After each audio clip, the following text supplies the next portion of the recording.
Using functions in a program has many advantages. It helps us to write code once and use it multiple times, because the same function can give call at multiple times instead of repeating those number of lines again and again. It also helps us to make it more readable, as well as help anybody understand our code. But sometimes it becomes really difficult to give a meaningful name to the function, or it might be difficult to just read the function and understand it. In that case, we can still simplify the function description by using docstrings. So let's see what is a docstring.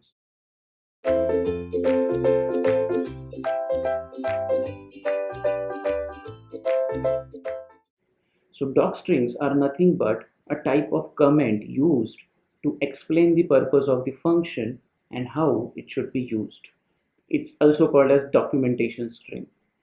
You already have seen similar comment, which is a triple quoted comment. Basically, strings are nothing but the triple quoted strings, but they are present just below the function header, or I can say just below the function name inside the function body.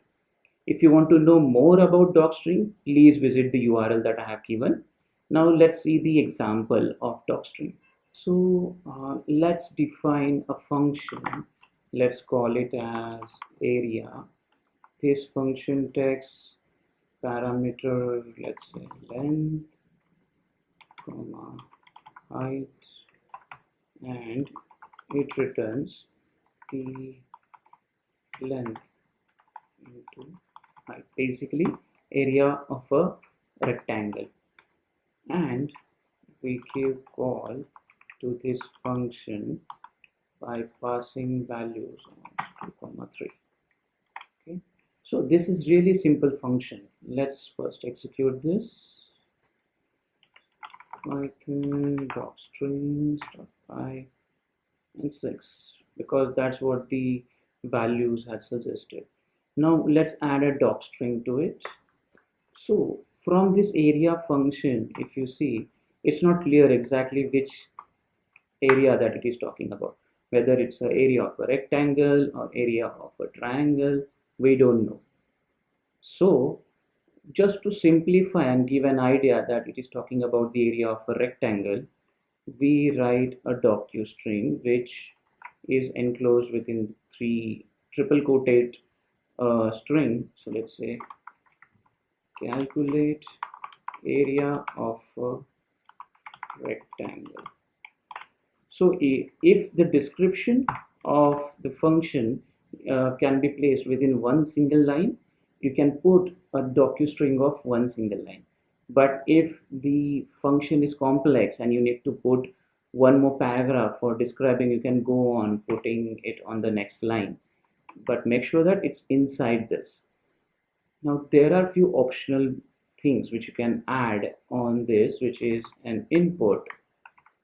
So basically here you mention about the input parameters, what type of they are and what are they. So basically length of the rectangle, height, int, height of the rectangle. So here you describe the input parameters by providing its name, expected type, and these description about that variable or a parameter, what exactly it is. Then you can also add the output, where you are giving the explanation about what it is. Area of rectangle, the type that you are expecting is integer, calculated area of the rectangle based on length and height. That's it. So this describes a docstring. Now this, as I mentioned earlier, when you use triple quoted string, since it's present inside the function as a doc string, basically explaining about the function, this string will be included in a bytecode. So you should be careful what kind of things that you want to add into it, and you should not be using a longer string.